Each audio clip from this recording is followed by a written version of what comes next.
Wa id nataknal jabala fawqahum ka'annahu dullatu wa dhannu annahu waqi'um bihim khudu ma atainakum biquwwati wadhkuru ma fihi la'allakum tattaqun. Wa id nataknal jabala, dan ingatlah ketika kami mengangkat. Natakna bima'na rafa'na, itu qala'na wa rafa'nahum fawqahum wa rafa'nahu fawqahum. Wa aslun natqi al-jadabu. Natakna itu artinya mengangkat. Dan ingatlah ketika kami mengangkat al-jabal, bukit itu. Nah, di sini yang dimaksud dengan gunung bukan gunung besar seperti Gunung Gede Pangrango atau seperti Gunung Galunggung atau seperti Gunung Merapi atau seperti Gunung Ciremai. Tayama gunung yang kecil. Gunung yang kecil disebutnya apa? Bukit. Gunung Payung. Gunung Payung atau Gunung Dudukui. Kecil.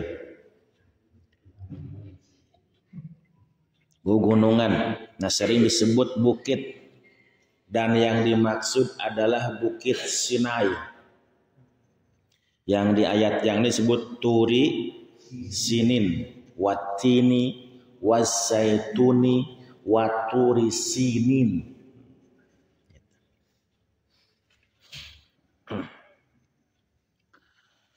Dan ingatlah ketika kami mengangkatnya bukit di atas mereka, ka'annahu zullatun, seolah-olah bukit itu adalah naungan awan, gundukan awan. Kenapa? Karena dengan adanya bukit gunung di atas mereka itu, matahari tidak sampai kepada mereka. Jadi iuh. Seperti halnya awan ketika berada di atas kita, bahkan kalau awan itu awan yang tebal hitam seperti mau hujan, maka cahaya matahari pun tidak tembus. Tapi kajadi poek kan gitunya.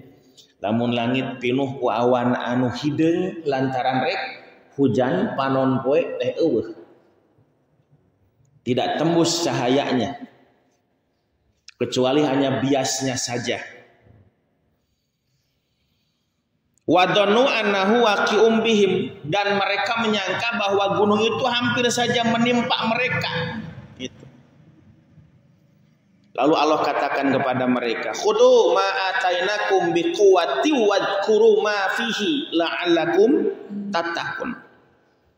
Khudu, ambillah ma atainakum, apa-apa yang telah kami berikan kepadamu, biquwwatin, sekuat tenaga, wazkuru, dan pelajari, ma fihi, apa yang ada di dalamnya, dan ingat-ingat apa yang ada di dalamnya, la'allakum tattaqun, supaya kalian bertakwa.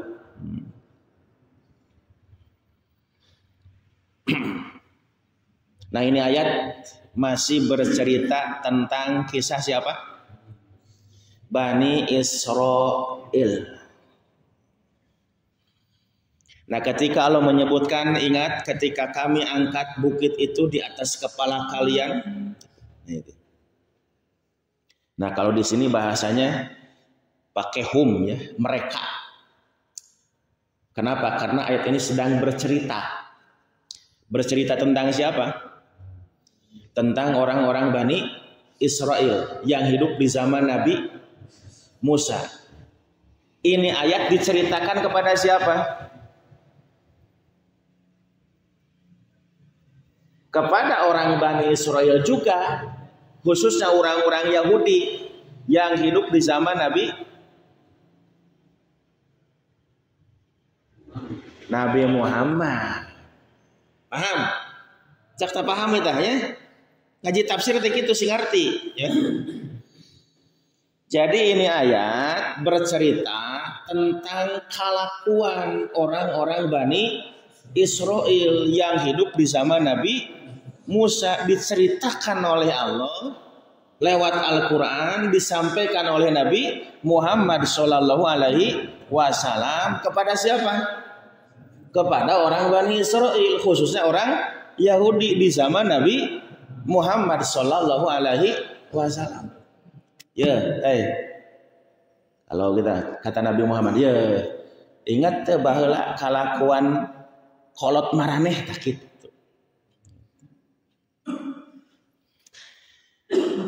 Wa idna takna jabala faqahum ka'annahu zullatu wa dhannu annahu waqi'um bihim. Ingat ketika kami mengangkat bukit itu di atas kepala mereka dan mereka meyakini bahwa bukit itu tuh akan menimpa mereka. Eta gunung aya na luhureun sirahnya. Ieu gunung teh berarti lamun lila-lama bakal kumaha? Bakal lagrak ninggang manehna. Kunaon gunung bakal lagrak? Panari gunung mah kuduna dia mana? Dia hanap ya mah aya di luhur. Itu gunung itu. Gitu benernya. Itu gunung aya luhureun urang. Nah, ku Allah teh meureun di kieu-kieu gunung teh nya itu. Nah ini memang salah satu ancaman keras ya kepada orang-orang Bani Israel dulu di zaman Nabi Muhammad, ketika mereka diingatkan sekali, 2 kali, 3 kali, 4 kali, 5 kali, 6 kali, teu eling-eling wae. Sia teh ku aing rek ditinggal ku gunung gitu, tah kitu. Erek sia teh ngagugu wae gitu. Daek sia ditinggal ku gunung kieu daek. Nah gitu. Nah diangkat gunung. Nah itu saking bengalna gitunya itu. Jadi saking bengalnya orang-orang Bani Israel dulu, saking bebalnya gitu. Bandel hese diatur. Gitu. Susah diatur. Sampai harus ditakut-takuti dengan cara gunung itu akan ditimpakan kepada mereka. Dicabut ku Allah gunung, gunung payung tuh ya. Atau gunung Golkar tuh, atau gunung Sawal tuh. Gunung Sawal sok sia rek arelin sia maneh moal gitu. Sok sia rek kamarasid moal sia. Rek narek kaji moal sia. Itu. Rek sarolat moal sia. Ya gunung. Lamun teu eling wae ku aing ya gunung ditinggalkan gambarannya. Nah mereka meyakini itu gunung akan jatuh. Nah itu. Zannu annahu waqi'um bihim. Kenapa mereka yakin bahwa gunung itu jatuh? Kan gunung lumrahnya di bawah, mahnya gunung di luhur ya. Da teu digantungkeun ku Allah eta gunung teh pasti bakal lagrak. Sesuai hukum alam itu namanya gravitasi bakal lagrak eta. Nah itu wa zannu annahu waqi'um bihim. Nah sampai dikatakan kepada mereka khudu ma atainakum biquwwati wazkuru ma fihi.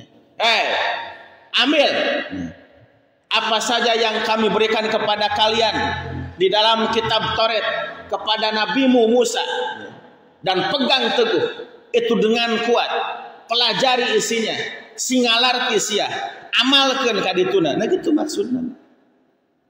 Jadi sampai diancam-ancam orang Bani Israel dulu di zaman Nabi Musa supaya mereka terima aturan Allah, kemudian mereka pelajari sampai paham, sampai mengerti, sampai semuanya bisa diamalkan. Nah itu maksud khudu ma atainakum biquwwati wazkuru ma fihi. Khudu biquwah. Khudu itu arti asalnya ambil. Biquwah dengan sekuat tenaga. Pegang itu wahyu Allah. Pegang itu kitab Taurat. Wazkuru, pelajari isinya. Sinangalarti, geus ngarti kumaha? Amalkeun gawean. Nah sampai seperti itu Allah dulu ya. Saking bengalnya.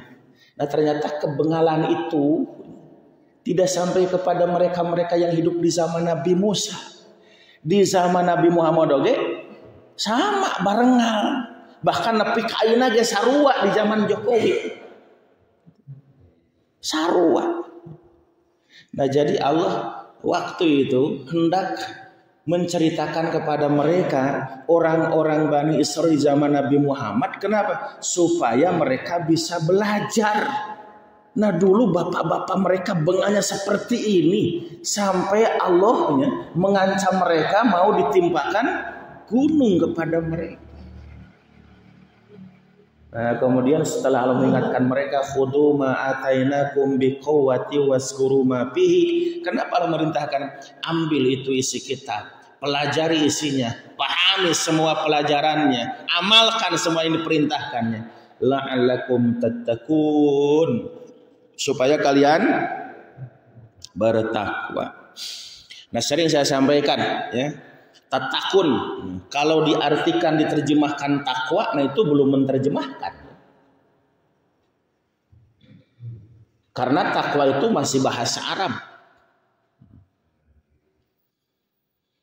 Kan yang namanya terjemah itu mesti pindah bahasa.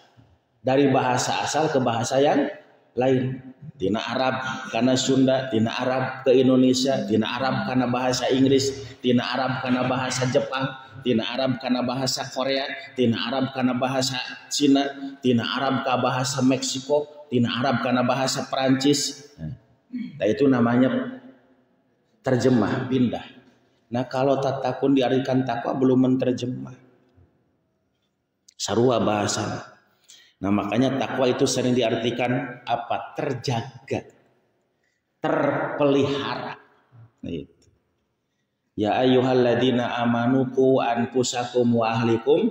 Nah sering diterjemahkan wahai orang-orang yang beriman, ku jagalah anfusakum, dirimu, wa ahlikum dan keluargamu, naro dari ancaman siksa neraka. Nah di sini ketika Allah menyebutkan la'allakum tattaqun, supaya kalian takwa. Takwa itu apa? Terjaga, terpelihara dari apa? Qabaih al-amal wardail al-akhlaq, dari amal-amal yang buruk, amal-amal yang jelek, dan dari akhlak-akhlak yang goreng patut. Nah, jadi ketika Allah mengingatkan mereka, pegang teguh apa yang ada dalam kitab itu, kemudian pelajari, pahami dan amalkan semua isinya supaya kalian takwa. Apa takwa itu? Supaya kalian terjaga, terpelihara dari melakukan amal-amal yang buruk, akhlak-akhlak yang tidak terpuji. Nah, ketika kalian terjaga dari melakukan akhlak yang buruk, amal-amal yang jeleknya, dosa dan kemaksiatan, maka insya Allah sikapmu itu akan memelihara dirimu dari ancaman siksa neraka. Paham? Paham? Nah ini kisah tentang orang Bani Israil. Nah ayat berikutnya, ayat 172, 173, 174. Nah, ini nyelang sedikit, iklan. Kenapa disebut nyelang? Karena ayat ini tidak berbicara tentang Bani Israil. Nah, nanti nyambung lagi cerita tentang Bani Israil itu di ayat berikutnya. Ayat 175, watslu alaihim naba'alladzi atainahu ayatina fansalakha minha. Nah itu nyambung lagi tentang Bani Israil. Nah 3 ayat berikutnya 172, 173, 174 nyelang. Ini bercerita atau ayat ini khitabnya ya itu. Kalau dikhususkan, ada yang berbicara ini ayat umum menyangkut orang Bani Israil ataupun yang lainnya. Ada juga yang mengatakan ini ayat lebih khusus khitabnya ditujukan kepada orang-orang musyrik di Mekah. Kenapa? Nah salah satu qarinahnya adalah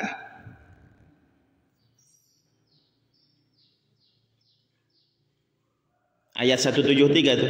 Antakulu innama asyraka abauna wa kunna zurriyatam mim ba'dihim.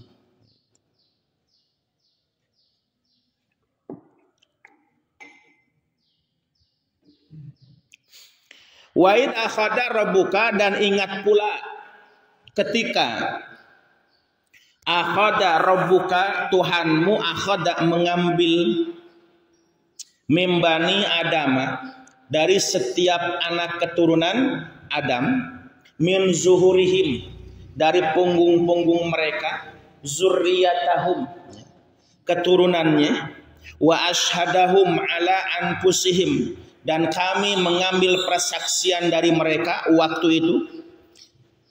Apa isi persaksiannya? Alastu birabbikum, bukankah aku ini Tuhan kalian semua?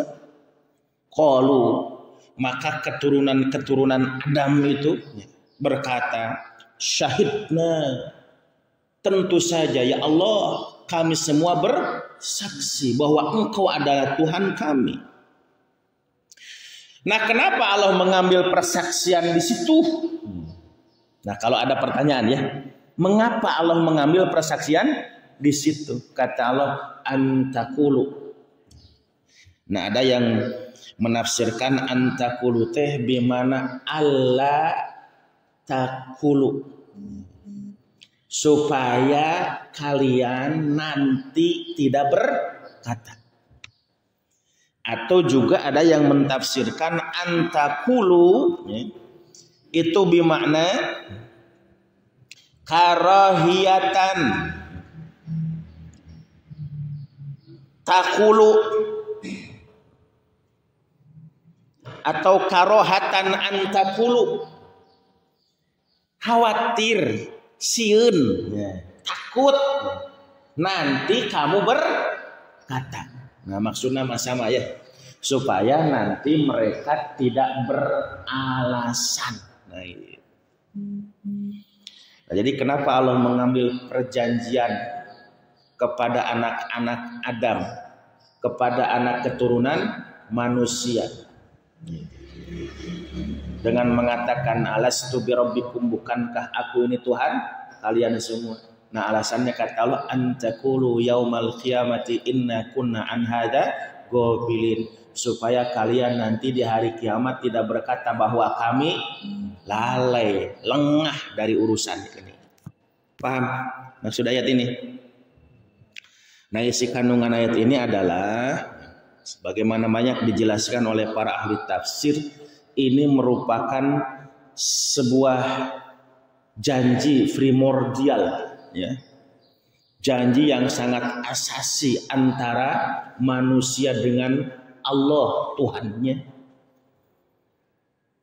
bahwa yang namanya manusia, siapapun itu orangnya, jenisnya seperti apa, orang mana, cicingna di mana, rek lalaki atau awewe, rek raja atau rakyatnya, rek pimpinan atau masyarakat biasa, rek presiden atau tukang laden cek paribasa, rek orang Asia, Eropa, Amerika, Australia, orang Afrika, rek nu bage, rek nu bangor, rek nu iman, rek nu kafir, rek jelema soleh atau anu teu soleh, rek jelema anu percaya ka pangeran ayeuna atau anu teu percaya ka pangeran, baheula di alam rahimnya mereka semua sepakat dan mempersaksikan bahwa Tuhan mereka adalah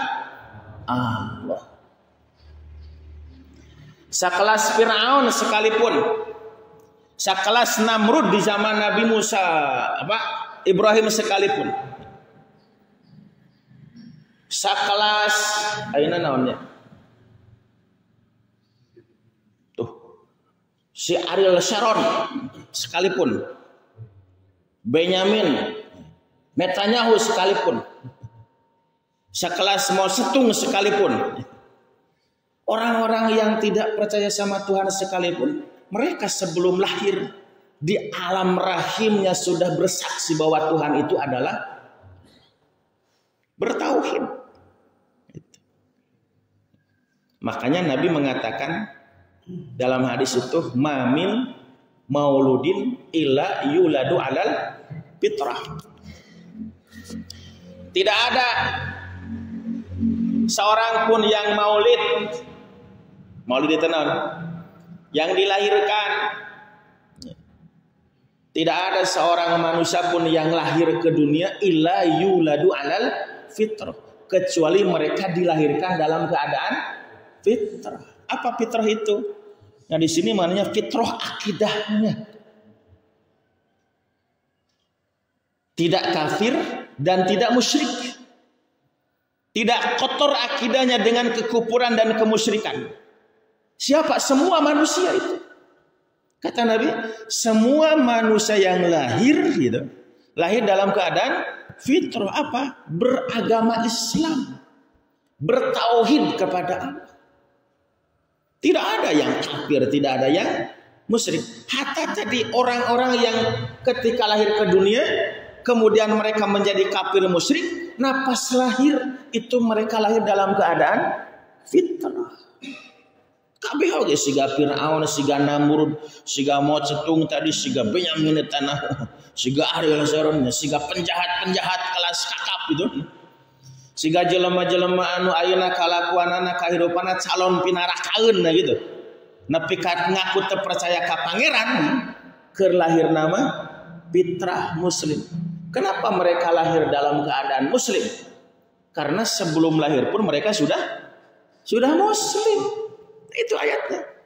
Wa idza khadha rabbuka min bani adama min zuhurihim dzurriyyatahum wa asyhadahum ala anfusihim alastu bi rabbikum qalu bala syahidna. Ingat. Ingat. Kalau ingat berarti kemana? Kalau disuruh ingat karena apa? Bisi poho. Ingat ya bisi poho. Ingat, sing ari ingat. Ingat. Gitu. Ketika Tuhanmu dulu ya, bisi poho. Ya. Dan memang jika nama pohon nya.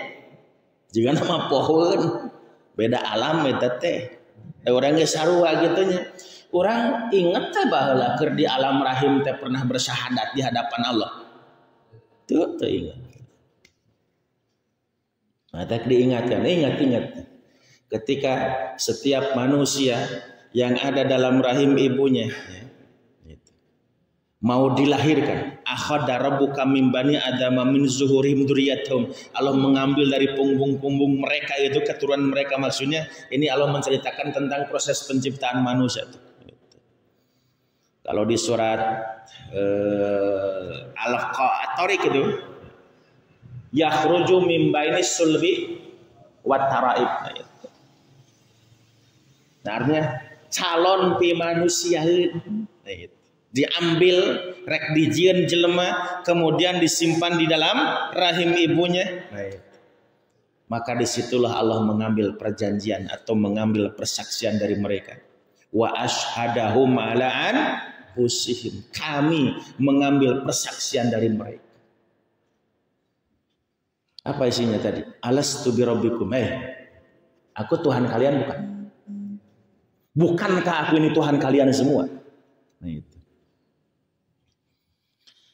Nah, ketika Allah bertanya dengan alastu bi rabbikum, ini pertanyaan negatif ya. Gitu. Maka jawabannya adalah bala. Jadi bukan na'am. Nah, jadi nanti dalam ilmu nahu itu dibahas kenapa ya. Jawabannya bala bukan na'am. Itu. Secara bahasa na'am dengan bala sama saja iya. Cuma biasanya kalau bala itu ya, diungkapkan setelah ya, atau merupakan jawaban terhadap pertanyaan dalam bentuk pertanyaan negatif.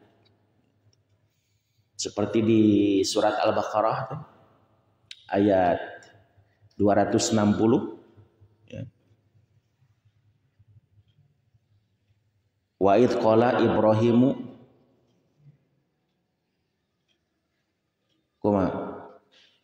Rabbi arini kaifat tuhil mauta awalam tu'min qala bala walakil liyatma'inna qalbi. Nah, gitu.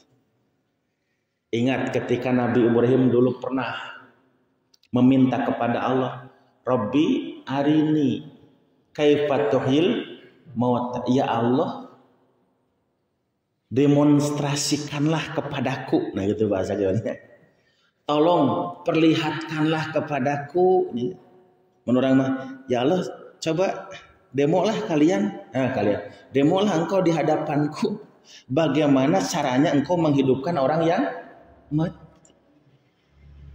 Ya Allah perlihatkanlah kepadaku bagaimana caranya engkau menghidupkan orang yang mati. Nah kan Nabi Ibrahim juga yakin dan percaya ya, bahwa orang hidup dihidupkan oleh Allah, orang mati nanti juga dihidupkan oleh, dimatikan oleh Allah. Nah nanti orang yang sudah mati akan hidup dihidupkan lagi oleh Allah. Nah sementara kan banyak orang-orang yang tidak percaya bahwa orang yang sudah mati manya hirup deui kan ya. Nah tapi ajaran kita, keyakinan kita mengajarkan bahwa setiap orang yang meninggalkan dunia hari ini yang disebut mati itu, kematian itu bukan garis finish kehidupan, bukan akhir lakon kehidupan kita. Tapi setelah mati kita akan masuk ke tahapan kehidupan berikutnya, ke alam barzah, ke alam kubur. Kemudian nanti datang hari kiamat, tiupan pertama malaikat Israfil itu ya, menjadi kiamatnya. Total. Semua yang tadinya belum mati marah ya kabeh. Nah kemudian tiupan yang kedua, disitulah orang-orang yang sudah mati itu akan dihidupkan kembali oleh Allah. Dan itu adalah bagian dari keyakinan kita tentang adanya peristiwa itu, yang disebut dengan Yaumul Ba'ats, hari kebangkitan. Nah sementara banyak orang-orang sampai hari ini pun yang tidak mempercayai akan datangnya peristiwa itu. Karena orang yang sudah mati kemudian bisa hidup kembali dianggap hal yang mustahil. Dianggap sesuatu yang mustahil. Impossible. Mana mungkin cenah jelema anu geus paeh bisa harirup deui. Tanahnya badannya sudah berkalang tanah geus balik jadi tanah, tulang-tulang napa burantak manya harirup deui lah aing teu kaharti. Nah gitu kan, banyak orang-orang ya yang mempertanyakan keyakinan itu. Gitu. Kalau di surat Al-Isra ayat 49 itu, wa qalu aidza kunna idzaman wa rufatan a inna lamab'usuna khalqan jadida qul kunu hijaratan aw hadidan aw khalqam mimma yakburu fi sudurikum fasayaquluna may yu'iduna qulil ladzi fatarakum awwala marrah. Orang-orang kafir berkata, betulkah apabila kita nanti sudah mati kemudian badan kita hancur kembali menjadi tanah, tulang-tulang taburantak, kita itu akan dihidupkan kembali jadi makhluk baru seperti begini? A'inna lamab'usuna khalqan jadida. Kata Allah, si lain teu percaya. Maneh teu percaya? Teu percaya maneh? Nah kata Allah, kunu hijaratan au hadidan au khalqum mimma yakburu fi sudurikum. Engke sia lamun paraehnya awak maneh tong balik jadi taneuh. Sok, rek jadi naon? Jadi batu? Jadi besi? Kumaha pikiran sia? Gitu. Nu ceuk pikiran maneh taneuh, batu, besi teh moal bisa robah, bakal baralik deui siga ayeuna. Ya. Mereka berkata, mayu'iduna, terus siapa yang nanti akan mengembalikan kita sesudah menjadi tanah, tulang kita hancur kemudian bisa kembali hidup lagi seperti ini? Jawab, alladzi fatarakum awala marrah, yang kuasa untuk mengembalikan kamu hidup lagi seperti begini setelah kalian mati hancur badan kalian adalah Allah yang dulu pertama kali menciptakan kamu dari tidak ada menjadi ada. Surat Yasin 79, may yuhyil idoma wa hiya ramim qul yuhyihal ladzi ansha'aha awalam. Samar. Siapa yang akan menghidupkan kembali tulang-tulang yang sudah hancur ya, berserakan? Katakan, yang menghidupkan tulang-tulang itu adalah Allah yang pertama kali dulu mengadakannya, menciptakan tulang itu dari tidak ada menjadi ada. Ini keyakinannya tentang akan adanya hari kebangkitan. Nah sementara sampai hari ini pun banyak orang-orang yang tidak percaya itu. Kayak eta ujuk kadinya nya naon tadi tanya. Oh ya, contoh tadi ya. Contoh tadi tentang Nabi Ibrahim. Ya Allah, perlihatkanlah kepadaku bagaimana caranya engkau menghidupkan orang yang mati. Kan itu ajaran ya, keyakinan pokok nih itu. Kalau orang mengingkari itu kafir tuh ya. Gitu. Seperti tadi kan orang-orang yang tidak percaya akan hari kebangkitan itu orang-orang kafir. Nah, tapi Nabi Ibrahim beliau tidak hanya ingin teorinya. Beliau ingin melihat prakteknya. Ya Allah, tiasa teh dipraktekkeun kumaha carana ngahirupkeun anu maut.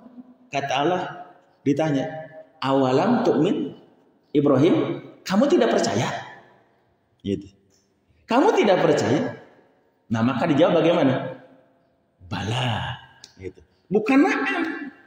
Tapi bala. Walakil yatma'inna qalbi. Bala. Tentu saja ya Allah. Kalau bahasa Inggris apa? Sure. Of course. Certainly. Gitu. Bahasa Sunda mah kentenan. Ya. Bahasa Sunda mah naon? Kentenan. Kantenan ya itu ya. Nah, sanes leres, sanes muhun gitu ya. Tapi kantenan.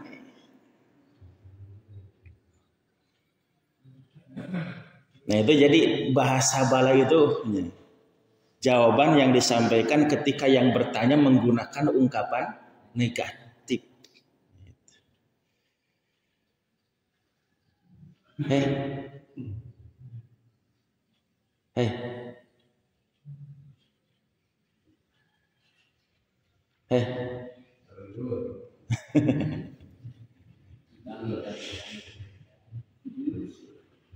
Dohor, ya.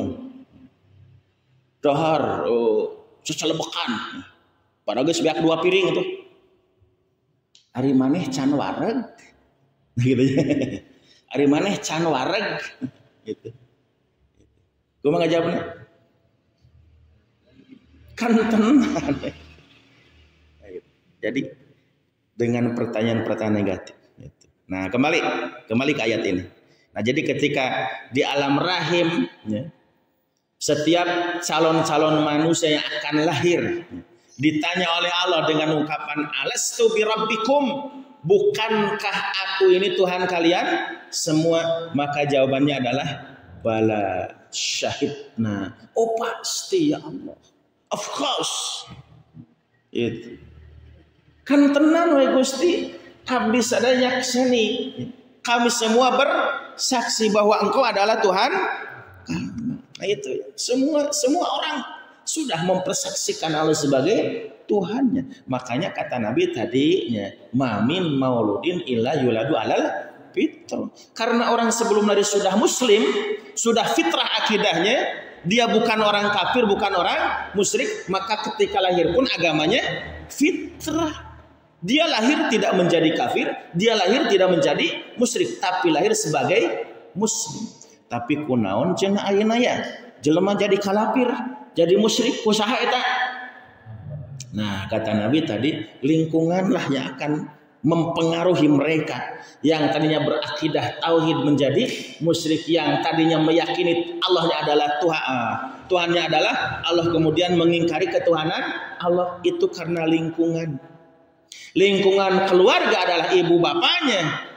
Lingkungan teman bergaul mereka adalah masyarakat di luar keluarganya. Abawahu yuhawidanihi au yunassiranihi au yumajjisanihi. Maka ibu dan bapaknya, saudara-saudaranya, teman-teman bergaulnya gitu ya. Gitu. Lingkungan masyarakatnya yang bisa merubah mereka tina Islam jadi Yahudi, tina Islam jadi Nasrani, tina Islam jadi Majusi. Aslinya orang itu muslim. Nah, kalau di sini Allah menyebutkan, kenapa Allah menyampaikan informasi ini Kan ieu teh bejanya. Beja ieu teh. Termasuk untuk kita semua bisi maraneh bisa kata Allah. Ya. Islam teh kakarek ayeuna, urang mah geus Islam ti samemeh lahir gitu. Bisi paroho gitu nya. Bisi paroho. Makanya bagi kita mah ya, karena sudah Islam tidak perlu mempersaksikan diri kita kepada orang lain bahwa kita adalah muslim. Kita sudah bersyahadat. Kan ada teman-teman kita ya yang mengatakan dan memvonis kita sebelum kita bersyahadat di hadapan imam mereka gitu. Maka kita itu belum muslim. Orang teh kafir keneh gitu. Nah itu ada sempalan dalam Islam, ada firqah, ada aliran dalam agama kita yang berkeyakinan seperti itu. Kalau kita belum bersyahadat di hadapan gurunya, di hadapan imamnya, maka kita belum muslim. Namun yang disebut muslim kudu mengucapkan 2 kalimat syahadat di hadapan imamnya. Itu kan dulu katanya sahabat-sahabat juga bersyahadat, atau orang yang mau muslim mengucapkan 2 kalimat syahadat. Iya, dulu di zaman Nabi para sahabat ketika mereka ingin masuk Islam mengucapkan 2 kalimat syahadat. Kenapa? Karena asalnya mereka kafir deui. Ya. Kafir heula gitu. Murtad gitu. Asalnya murtad gitu ya. Itu. Nah, sedangkan anu teu murtad mah bersyahadat enggak di hadapan Nabi? Enggak. Abu Bakar bersyahadat, Umar bersyahadat, Utsman bersyahadat gitu. Kenapa? Karena mereka kafir heula gitu. Ketika lahir mah muslim, tapi lingkungan kehidupan jahiliyah membuat mereka menjadi orang musyrik, batal keimanannya, jadi kafir. Lamun hayang Islam deui kumaha? Mengucapkan 2 kalimat syahadat lagi. Tapi coba dalam sejarah ada enggak anak-anak mereka itu? Yang orang tuanya muslim terus anaknya mengucapkan 2 kalimat syahadat, kan enggak ceritanya. Kenapa enggak mengucapkan 2 kalimat syahadat? Kenapa mereka tidak menyaksikan saya masuk Islam? Dan tekudupan orang magis di jero Islam gitu nya. Ari anu asupan di mana? Ari anu asupan keur di mana? Keur di luar asup. Pan urang mah geus Islam atuh di jero ya. Erek asup ka mana tuh? Nah itu. Makanya ya, itu keyakinan yang batal juga ya. Gitu. Nah, di samping nanti banyak juga pertanyaan-pertanyaan kenapa mereka berkeyakinan seperti itu. Nah, jadi bising kita. Nah, barudak bising kayaknya bising ya. Bising kalian gaul dengan siapapun, ke kuliah, ke mana, itu banyak kasus ya. Banyak kasus yang ngajak-ngajak kelompok-kelompok tertentu. Apalagi yang sembunyi-sembunyi nyuruh kalian mengucapkan 2 kalimat syahadat karena kamu dianggap kafirnya. Can mengucapkan 2 kalimat syahadat kafir maneh. Itu. Hati-hati. Urang mah teu kudu syahadat teh, da urang mah geus Islam. Ya, geus Islam. Memelahir ge urang mah geus Islam. Can murtad kecuali lamun geus murtad kakarek nya Islam teh. Pan urang mah can murtad. Pernah murtad teu urang? Teu. Ari can pernah murtad mah nya teu kudu. Kecuali lamun geus murtad kakarek syahadat deui. Nah kan orang-orang yang seperti pun ada pertanyaan, hey, kalau mereka mengaku bahwa tidak akan dikatakan muslim alias kafir kalau tidak bersyahadat di hadapan imam mereka. Pertanyaannya, ari imam mereka syahadatna ka saha baheula tuh? Itu kan ada pertanyaan. Ari imamna, ari guruna syahadatna ka saha itu? Gitu. Ka guruna deui. Guruna eta syahadatna ka saha tuh? Oke, kembali. Jadi ayat ini menjadi salah satu dalil tentang bagian dari akidah dan keyakinan kita bahwa kita sebagai seorang muslim, ya kita sudah muslim sejak lahir, bahkan sebelum lahir ya. Kita sebelum lahir sudah muslim, sudah bersaksi bahwa Tuhan kita itu adalah Allah. Ketika lahir kata Nabi, "Ma min mauludin illa yuladu alal fitrah." Dan alhamdulillah sampai hari ini kita tidak pernah keluar dari Islam. Makanya kita tidak perlu bersyahadat lagi. Nah, kembali Allah menyampaikan ini nih. Allah menyampaikan ini apa tujuannya? Antakulu yaumal qiyamati inna kunna an hada ghafilin. Ya. Bisinya khawatir nah gitu. Khawatir kalian nanti ketika di hari kiamat ditanya, "Kenapa kalian tidak Islam? Kenapa kalian menjadi musyrik? Kenapa kalian menjadi kafir?" Nah itu. Bisi disangkana duh kada orang mah lahir teh kieu we gitu nya. Bisi disangkana kitu henteu kata Allah, memeh lahir kamu teh muslim. Lahir pun dalam keadaan muslim. Nah, tapi kurang jadi kafir jadi musyrik eta mah inung bapak maneh nu ngajadikeun kitu. Lingkungan an hadza ghafilin. Nah, atau misalnya gitu. Aw taqulu innama asyraka aba kuna wa kuna zurriyatam mim ba'dihim. Atau juga bisa jadi nanti kalian akan mengatakan, ya Allah, kan yang musyrik mah bapak-bapak kami, ya. Kami mah keturunan mereka, kunaon kami disiksa. Afatuhlikuna bima fa'alal mubtilun. Kenapa engkau siksa kami? Kenapa engkau binasakan kami? Ya. Karena perbuatan dosa orang-orang yang mubtilun. Mubtilun itu orang-orang yang kafir ya, yang membatalkan keislaman mereka dengan kemusyrikan dan kekafirannya.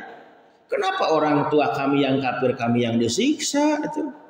Jadi kami temureun menang dosa warisan namun gitu mah ya. Nah, oleh Allah diklarifikasi lewat ayat ini ya. Kamu turunan mereka, orang tuamu kafir dan musyrik, ibu bapamu kafir dan musyrik, tapi ketika kamu lahir, kamu tidak lahir menjadi musyrik, kamu lahir tidak lahir menjadi kafir. Sama sekarang juga ya, orang-orang kafir, orang-orang komunis, orang-orang yang anti Tuhan bogaan anaknya ya komunis lain, anaknya Yahudi bukan, anaknya Nasrani bukan, anaknya orang kafir bukan. Kata Nabi sama, ketika lahir menjadi fitrah, bukan menjadi, ketika lahir dalam keadaan fitrah. Tapi kurang kayak geus gedena tah eta lingkungan, asal nama fitrah muslim. Nah, jadi jangan sampai nanti mereka disebut musyrik, tidak mah turunan jelema musyrik. Enggak. Turunan jelema musyrik oke ketika lahir mah tetap dalam keadaan muslim. Nah, itu yang diantisipasi oleh Allah ya. Dengan informasi tadi ingat, aku ya kata Allah, Tuhanmu telah mengambil perjanjian dari setiap anak-anak manusia yang lahir ke dunia seperti itu. Kabeh geus bersyahadat di hadapan Allah, bersaksi Tuhannya adalah Allah sampai lahir pun ya dia menjadi muslim. Tapi ketika engkau geus gede jadi kafir, nah itu karena keluarganya, karena lingkungannya. Nah, terus kata Allah, wa kadzalika nufassilul ayati wa la'allahum yarji'un. Nah, kami sampaikan yang demikian itu, nufassil, kami rinci, bahasa Sunda mah ku kami dijentrekeun ya masalah aya teh. Nah, siga ayeuna saya ngajentrekeun ngalarti teh. Itu teh sarua eta teh. Nah, ku kami dijentrekeun, kami rinci, kami jelaskan ya, dengan rincinya. Prosesnya seperti itu. Alasannya kenapa seperti itu? La'allahum yarji'un, supaya mereka bisa kembali ke mana? Itu.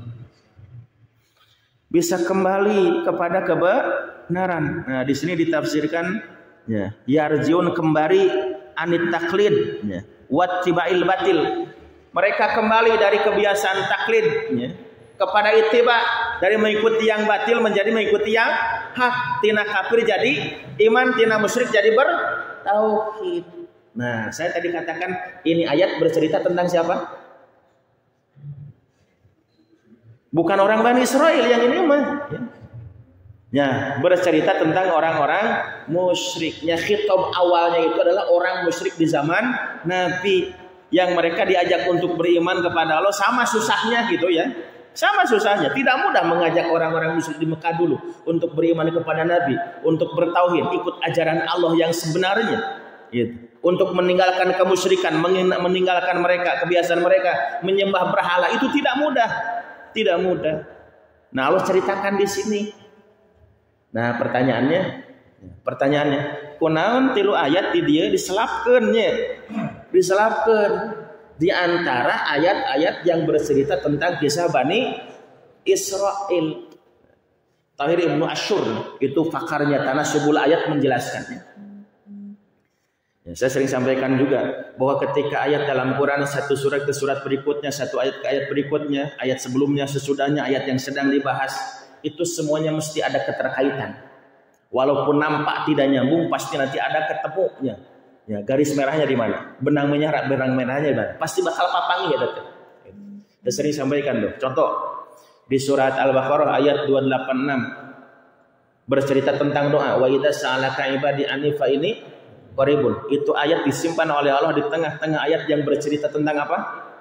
Tentang puasa. Ya, ayat 183 sampai 189. Semua ayat bercerita tentang puasa, tapi diselapkan ayat tentang doa. Nyambung ke puasa jeung doa. Kan beda tema ya teh, tapi nanti akan ketemu. Ada tanasub di situ.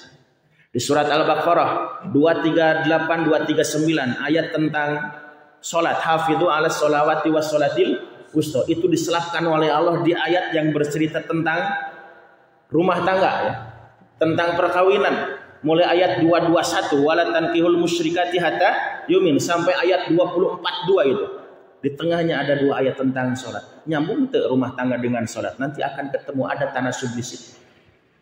Karena salat jeung rumah tangga beda tema eta teh. Beda bahasa, tapi nanti akan ketemunya rumah tangga dengan salat. Nah, termasuk di sini juga 3 ayat diselapkan ku Allah. Di tengah ayat bercerita tentang kisah Bani Israel, nyelang heula cerita tentang kehidupan orang-orang musyrik. Nyambung teu? Pasti nyambung. Nyambungna kumaha? Nah, tadi sebelumnya ayat 171 ya. Ayat 171 Allah bercerita tentang bagaimana bebalnya orang-orang Bani Israel, bagaimana bengalnya, hese diaturnya orang-orang Bani Israel. Mereka selalu melanggar perjanjian sampai harus diancam-ancam oleh Allah. Sia tidak kuelingnya itu karena sudah ada perjanjian untuk ikut ajaran Nabi Musa, untuk siap mengamalkan kitab Taurat, tapi hayah we dilanggar. Ku aing ditinggang ya ku gunung daek teh. Nah itu. Nah, artinya apa? Sikap orang-orang Bani Israel yang selalu melanggar perjanjian. Pohoeun kana janjina teh hayo we dilanggar. Nah, ayat tentang orang musyrik pun diingatkan tentang perjanjian itu. Perjanjian yang mana? Perjanjian primordial. Perjanjian di alam rahim dulu. Dulu kita semua pernah berjanji bahwa Allah itu adalah Tuhan kita, bukan Lata, Uzza, Manat, Hubal dan lainnya itu. Tuhan kita itu adalah Allah. Ingat tuh. Nah, itu maksudnya. Nah, walaupun nanti ini substansi ayat ini tidak hanya berbicara tentang perjanjian orang-orang musyrik, sama kita juga sama. Ya. Nah, tapi khususnya waktu itu yang Allah sampaikan kepada orang-orang musyrik, bisi maneh teu daek iman teh kalah neuleuhkeun ka kolot ya Allah, pan anu musyrik mah bapak-bapak kami kunaon kami disiksa.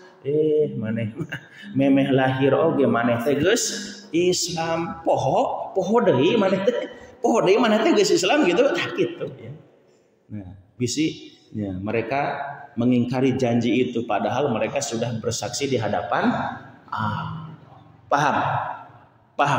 Nah, itu ya. Jadi 3 ayat 172 174-nya nyelang sedikit bercerita tentang orang musyrik yang asalnya manusia fitrah, lahir dalam keadaan suci akidahnya, bukan orang kafir, bukan orang musyrik, sampai lahir pun tetap fitrahnya, suci akidahnya, tapi kemudian mereka menjadi musyrik itu karena pengaruh lingkungan. Nah, jangan sampai mereka mengatakan kami musyrik teh lantaran dimusyrikeun ku Allah, enggak, atau turunan bapak kami yang musyrik, enggak. Iya, turunan nasabna mah, tapi akidahnya tidak diturunkan. Dasar musyrik-musyrikna orang tua, sakafir-kafirnya orang tua, bahkan ateis-ateisnya orang tua, budakna lahir dalam keadaan muslim. Kenapa muslim? Memeh lahir ge geus Islam. Tak ingat teh janji eta. Tak itu maksudnya ya. Ingat gak janji itu? Nah, ini tanasub nyambungnya ya, ada munasabah ya, kesamaan kandungan ayat sebelumnya dan 3 ayat berikut ini. Oke, itu saja ya kajian kita pagi ini. Mudah-mudahan bermanfaat dunia sampai akhirat. Sami'na wa ata'na ghufranaka rabbana wa ilaikal masir. Shadaqallahul azim. Rabbana zidna ilman nafi'an wa rizqan thayyiban wa amalan mutakabbalan wa na'udzubika min ilmin la yanfa wa min qalbin la yakhsha wa min nafsin la yashba wa min da'watin la yustajabu laha. Atina fid dunya hasanah wa fil akhirati hasanah wa qina azabannar. Subhana rabbika rabbil izzati amma yasifun wa salamun alal mursalin walhamdulillahi rabbil alamin.